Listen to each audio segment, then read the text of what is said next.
అన్నా జై తెలంగాణ. జోహార్ తెలంగాణ మన వీరులకు. అన్న నిన్న జరిగిన జంగ్లీ సేన ప్రెస్ మీట్ లో కొన్ని కుక్కలు ఆల్సేషన్ డాగ్స్ పవన్ కళ్యాణ్ గారి ముందల గేట్ కావాలుండే కాపల కుక్కలు వాళ్ళు. అసలు ఈ పవన్ కళ్యాణ్ అంటాడు ఎవడు? ప్రజా పోరాటాలు ఏమైనా చేసి వచ్చిండే ఆయన? మేకప్ వేసి ఈ 70 జేబుల పాయింట్ వేసుకొని చిట్టి నడుమును అని చూసుకుంటా వీటి వేసేది వీని కథ ఏంది, లెక్కేంది? ప్రజా పోరాటాలు చేసిన నాయకుడు అయింది వీడేమన్నా? పృథ్వన్న గురించి మాట్లాడే నైతిక హక్కు వీళ్ళకు ఉన్నదా? ఏమన్నా కొంచెమని ఉన్నదా? పృథ్వన్న ఉద్యమం ఎక్కడి నుంచి మొదలైంది తెలుసా? 96లో గద్దరన్న పాటతోటి ఆదర్శంగా తీసుకొని ఉద్యమాలు మొదలుపెట్టిండు. తెలంగాణ ముల బడులేవు ఉన్న బడులకి భవంతి లేదు. ఎండకాలమో వానకాలమో వారము రోజులు సెలవు దినాలే. చెట్ల కింద మా పోరగాలు రా నీడ తిరిగినట్టు తిరుగుతున్నారు. పోరలు వస్తే పంతులు రారు, పంతులు వస్తే పోరలు రారు. పోరలు పంతులు ఇద్దరు వస్తే రాయనీకే మా సారు గారికి సాక్రిఫీసు లేదు. మాయన్నల్లారా దగా పడ్డనా తెలంగాణము గుండె చప్పుడినిరో మాయన్నల్లారా. పొద్దున్న ఉద్యమం అక్కడి నుంచి మొదలైంది. తర్వాత అక్కడి నుంచి మొదలెట్టుకొని 2001లో కొద్దిగా కేసీఆర్ తోటి పనిచేసిండు. కేసీఆర్ విధానాలు నచ్చక జలదృశ్యాన్ని రెండు డిసిఎంల విద్యార్థులను తీసుకెళ్లి జలదృశ్యాన్ని వలగొట్టి ఆ రోజు నుంచి ఈ రోజు వరకు కూడా అలా కేసీఆర్ ఆదిల్ దొక్కల బుద్ధి ఆయన గురించి మీరు మాట్లాడతారా? మీరు బతికెంత మీరెంతరా? తెలంగాణ మొదలుపెట్టిన కుటుంబాల్లో మొదటి కుటుంబం వాళ్ళది. తెలుసుకోవాలి, ఒక వ్యక్తి గురించి తెలుసుకొని పూర్తిగా తెలుసుకున్నాకనే మాట్లాడాలి. ఏం మనుషులు రా మీరు? లేరా మీకు అయ్యమ్మలు లేరా?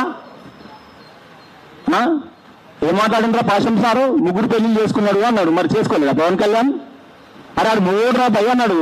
మరి 3 పెళ్లి చేసుకున్న మొగోడు అయితే మరి ఒక పెళ్లి చేసుకున్న ఎవర్రా? వాళ్ళు మొగోళ్ళు గారా? వాళ్ళు సంసారాలు చేస్తలేరా? ఇక ఎలాగ మా లాలమ్మ చెప్తుండే పీజీ చేస్తుండు, ట్రాన్స్జెండర్ సర్టిఫికేట్ తీసుకున్నాడు. మరి ఆ మొగల గురించి వాళ్ళకి ఎక్కువ తెలుస్తా? ఏమి నాకు అర్థమవుతలేదు. పృథ్వన్నల నాన్న ముందే చెప్పిండు, తెలంగాణ ఆంధ్రం గెలపటప్పుడే ముందే చెప్పిండు, సామ్యవాదులు కూడా స్వార్థపరులైనారు, అధికార దాహంకై అందులే అయినారు. అరే మీకు అధికారం కావాలంటే ప్రజా ఉద్యమాలు చేయరురా? తెలంగాణ అస్తిత్వాన్ని పట్టుకొని పోరాటం చేయరుడా?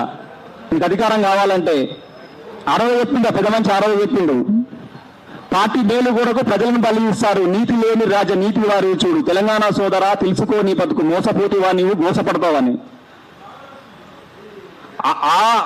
ఆ రక్తాన్ని ఒంట్లో నిలువెళ్ళు పంచుకొని ఉన్న గొప్ప వ్యక్తి రా పృథ్వీరాజ్ అన్న. ఆయన గురించి మీరు మాట్లాడతారా? ఏం చేశారా పవన్ కళ్యాణ్ అంటూ? ఏం చేశారా? తెలంగాణకి కోట్లు ఇచ్చినాడు. ముచ్చం ఉండగొడుకులారా. భద్రాచలంలో కొత్తగూడెంలో పిల్లగాడు అత్తారింటికి దారేది, నిజంగా అత్తారింటికి దారేది అంటే వాళ్ళు 3 అత్తలు కదా, ఏ దారో విలవకాడ ఆగమయ్యి ఆ సినిమా పెట్టినాడు, ఆ సినిమా తీసినాడు. 3 అత్తగారు ఏళ్ళు పోవాలని అత్తారింటికి దారేది సినిమాల కొత్తగూడెం పోయి ఆ పిల్లగాడు తొక్కిసలాటలా నడుము విరిగింది. ఆ పిల్లగాంది నడుము విరిగింది. ఆ పిల్లగాంది నా దగ్గర వీడియోలు నేను చూపిస్తా. నడుము విరిగింది ఆ పిల్లగాంది. పోయింది 4-5 సార్లు పోయారు పవన్ కళ్యాణ్ అభిమానులు, 4-5 సార్లు పోయారు, కలిసిన తర్వాత పవన్ కళ్యాణ్ కూడా వాళ్ళని విజిట్ చేసిండు, 70,000 రూపాయలు ఇచ్చిండు. అంతకన్నా ముందే వీళ్ళు కలేసుకొని వాళ్ళ దోస్తులంతా కలేసుకున్న పిల్లగానికి వైద్యం చేయించారు. 4-5 సార్లు ఓటే తప్ప వానికి చలనం లేదు. వాడు తెలంగాణకి సాయం చేస్తారు. వాళ్ళు వచ్చగలరా? ఏం సాయం చేసింటారు? దోసుకున్నది ఎంతరా? తెలంగాణ పేరు చెప్పి ఎంటర్టైన్మెంట్తో దోసుకున్నది ఎంతరా? తెలంగాణ వాళ్ళ సొమ్ము వేల కోట్లు. మరి ఆ పిల్లగాని పరిస్థితి ఏంద్రా? ఇప్పుడు కూడా ఆ పిల్లగాని చూడలే కదా. నేను చూపిస్తాను, మీకు మీడియాకు చూపిస్తాను నేను. తర్వాత పవన్ కళ్యాణ్ వచ్చిన తర్వాత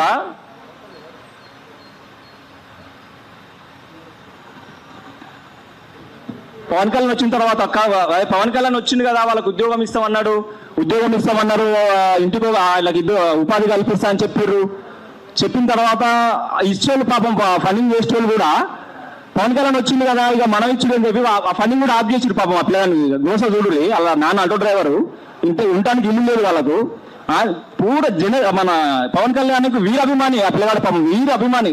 పవన్ కళ్యాణ్ అంటే ఇట్లా ఫస్ట్ సినిమాకే ఫిక్స్ చేస్తాడు ఆ పోరాడు. తొక్కిసలాట నన్ను పాపం. చూడండి ఒకసారి.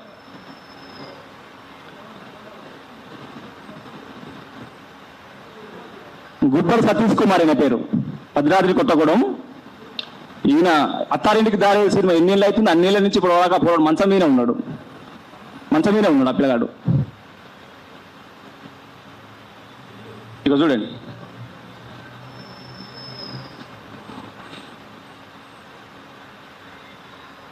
నీ అభిమానులకే నువ్వు చేయలేను, నీ తెలంగాణకి ఏం చేస్తావు? లుచ్చ పవన్గా పావలా వడ్డీగా నేను ఆడొక చంద్రబాబు నాయుడు గాడు, ఆడొక నరరూప రాక్షసుడు వాడు. తెలంగాణకి ఇంత అంత చేసినారా? ఢిల్లీ లలితక్కని 17 ముక్కలు నరికిన వాడు, నరికిపిచ్చి నరరూప రాక్షసుడు వాడు. అంటాం బరాబర్ అంటాం. అన్నంలో విసవెంటి చంపిన కొడుకు నరరూప రాక్షసు చంద్రబాబుడు. ఆంధ్ర పెత్తందారులలో ఇక్కడ తెలంగాణలో మీ ఆటలు ఇంకా సాగవు, గుర్తుపెట్టుకోరి. మరి దళిద్రం ఏంటంటే ఆంధ్ర వలస దారు ద్వారా వెళ్ళకుంటే పాతరే ఊరు జరుగుతుంది తెలంగాణ జాతర అని తెలంగాణ ఉద్యమంలో తిరిగినాం. కానీ తెలంగాణ వచ్చిన తర్వాత వాళ్ళకే కాంట్రాక్టులు అయినాయి. మద్రాసు వాళ్ళు వాళ్ళ భాషను బట్టి కొట్టిరాలని, తెలంగాణలో కూడా అట్లే కొట్టేయండి కొడుకులని. కొడితే మళ్ళీ రాకపోతుండే. జరుగుతుంది, అది కూడా జరుగుతుంది, ఇప్పుడు కూడా జరుగుతుంది. భాషను బట్టి వాళ్ళ కట్టుని బట్టి బట్టను బట్టి కొడితే ఏ గట్టెం లేక కర్నూలుకి వచ్చి టెంట్లు వేసుకొని గుడాలు వేసుకొని బతికిన నా కొడుకులు ఇవాళ తెలంగాణ గురించి మాట్లాడతారు, తెలంగాణ ఉద్యమాల గురించి మాట్లాడతారు. ఏడున్నారా మీరు అంతా? షెడ్యూల్ కూడా వేసుకోలేదు. పొద్దున్న తెలంగాణ ఉద్యమం తెలంగాణ తిరగాడు, మీకు షెడ్యూల్ లేవురా. మీరు తుమ్మితే ఆ తుప్పిలో కొట్టుకోపోతారు మీరు, మీ ఉత్సవ వ్యవస్థ కొట్టుకోపోతారా మీరు? కొడుకులారా చీచి చింత కడతాం కొడుకులారా అనుకుంటారేమో కానీ మీరు చింత గట్టి ఎలా చూస్తాం తడిపట్టాలతోటి. మీరు అన్న గురించి మాట్లాడతారు. టీఎన్ఎన్ ఛానల్ పెట్టి దేశకి నేత, టీఎన్ఎన్ ఛానల్ పెట్టి దేశకి నేత అని సర్పంచులన్నీ తీసుకొచ్చి సాటిలైట్ ఛానల్ కూర్చోబెడితే ఇదే చంద్రబాబు నాయుడు ఇదే వైఎస్ రాజశేఖర్ తోటి పెద్ద ఫైట్ చేసింది అన్న. ఏడున్నారా మీరు? వాళ్ళకంటే తోపులా మీరేమన్నా? వాళ్ళకే భయపడలే, పృథ్వీరాజన్నా వాళ్ళకే భయపడలే, మీరెంతరా పిల్ల బచ్చగాళ్ళు? అరే దేశకి నేత సర్పంచ్ తీసుకొని ఆడ కూర్చోబెట్టినావు, మరి మా సంగతి మేము ఎమ్మెల్యేలు అవుతుంది, మా కథ మా కార్ఖానా ఏమే అంటే పృథ్వన్న ఒక సైద్ధాంతికంగా ఒక విజన్ తోటి ఆ రోజు నుంచి ఇప్పటి వరకు తెలంగాణ ఉద్యమం నుంచే కొట్లాడుతున్నాడు. ప్రతిరోజుగా తల్లి చెప్పింది, వస్తుంటే తల్లి చెప్పింది, అన్నాను మీరు ఇంత చేసిర్రు, ఒకటి 1000 రూపాయలు ఇచ్చి 2000 ఇచ్చి పెద్ద పెద్ద ఫ్లెక్సీలు పెద్ద పెద్ద ఫోటోలు వేసుకుంటారు, మీరు కనీసం ఒక ఫోటో అన్న దిగురన్న షాప్ పెట్టిస్తే, పృథ్వన్న షాప్ పెట్టిస్తే కనీసం ఒక ఫోటో అన్న దిగామని అంటే, అమ్మ కుడి చేతితో సాయం చేసి ఎడమ చేతికి తెలియవద్దు అని అన్నాడట. అమ్మ అంతేకమ్మా, కుడి చేతితో సాయం చేస్తే ఎడమ చేతికి తెలియవద్దు అని అన్నాడట. పబ్లిసిటీ ఎక్కడ ఓరుకోలేరా పృథ్వీరాజన్న? ఇంత ఇచ్చి ఇంత అని చెప్పుకోలే ఫ్లెక్సీలు కట్టి. అవును బరాబర్ చెప్తున్నాం, మేము పిచ్చోళమే, తెలంగాణ పిచ్చోళ్ళ సంఘమే అది. మీరేంద్రా మాట్లాడేది? అరే ఇరే అంటారు మీరు.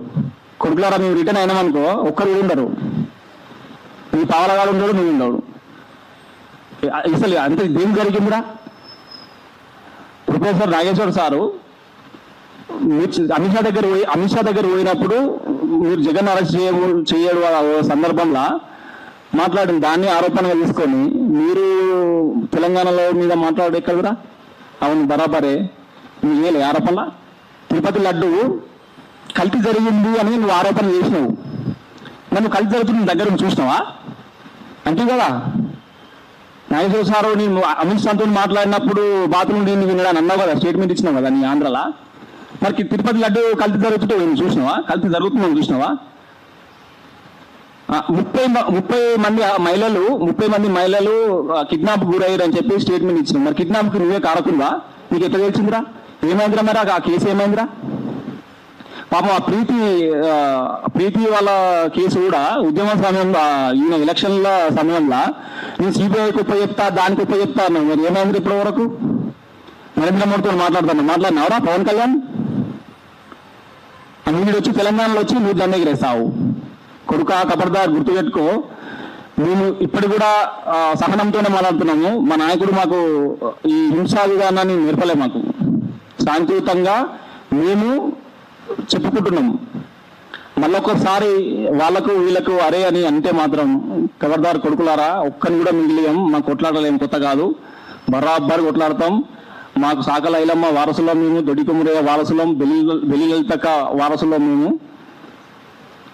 తెలంగాణ అమరులని వాళ్ళ కుటుంబాలని మనసులో పెట్టుకునే మేము. తెలంగాణ అమరులను పట్టించుకోరని మాట్లాడినాం కదా. తెలంగాణ అమరుల పెద్ద కొడుకు రా పృథ్వీరాజ్ అన్న, అమరు కుటుంబాలలో పెద్ద కొడుకు పృథ్వీరాజ్ అన్న. మీరు అలా మాట్లాడేది? పృథ్వీరాజ్ అన్న కాళ్ళు గడిగి రోజు ఒక గిలాసు తాగుర్రా మీరు? కాళ్ళు గడిగిన నీళ్ళు ఉంటాయి కదా, రోజు అన్నదిన తర్వాత గిలాసు తాగు, సగం పాపం పోతుంది మీకు. అమరుల శాపాలు వాళ్ళ ఆత్మలు ఇటే తిరుగుతాయి. ఆ పాపం కలిగి సర్వనాశనం అయిపోతారా మీరు? మీ నాయకుడు అంతా సర్వనాశనం అయిపోతారా? Thank you.